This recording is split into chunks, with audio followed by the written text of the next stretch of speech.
আমার আব্বু আম্মু আমাকে এখানে রাইখা গেছে। ছোট্ট মেয়েটির এই কথাগুলো শুনে হাজার হাজার মানুষের চোখে পানি চলে এসেছিল।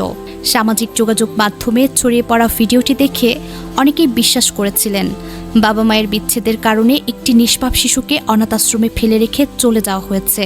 ভিডিওটি এতটাই আবেগঘন ছিল যে অসংখ্য মানুষ শিশুটির জন্য কষ্ট পেয়েছেন।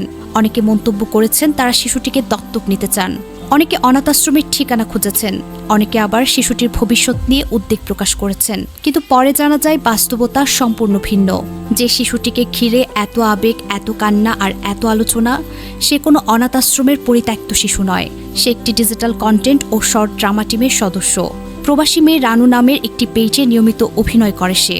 ইতোমধ্যে তার অভিনীত একাধিক শর্ট ড্রামা প্রকাশিত হয়েছে এবং সেগুলোর কয়েকটি ব্যাপকভাবে ভাইরালও হয়েছে।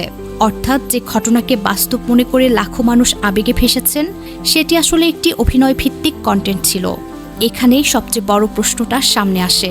যখন বাস্তব ঘটনার মতো করে নাটক বা সাজানো ভিডিও উপস্থাপন করা হয়, তখন শুধু মানুষ বিভ্রান্তই হয় না, এর আরও ভয়াবহ সামাজিক প্রভাব তৈরি হতে পারে। কারণ সামাজিক যোগাযোগ মাধ্যমে প্রতিদিনই সত্যিকারে অনেক শিশু নির্যাতন, পরিত্যক্ত শিশু, পরিবারহীন শিশু কিংবা মানবিক বিপর্যয়ের ঘটনা সামনে আসে।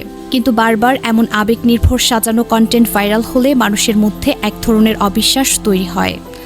পরবর্তীতে যখন সত্যিকারের অসহায় শিশুর খবর সামনে আসবে, তখন অনেকেই হয়তো বলতে শুরু করবেন, এটাও হয়তো নাটক, ভিউ পাওয়ার জন্য বানানো গল্প।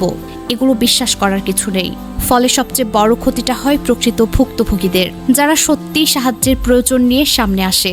তাদের গল্প সন্দেহের চোখে দেখা শুরু হয়।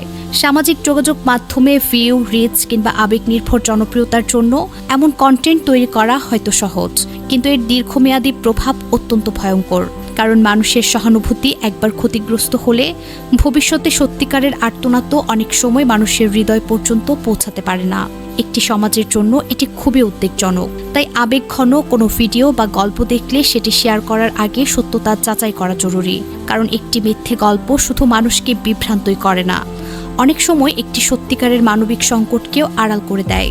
আর তখন ক্ষতিগ্রস্ত হয় সেই মানুষগুলো যাদের সত্যিই সাহায্যের প্রয়োজন ছিল।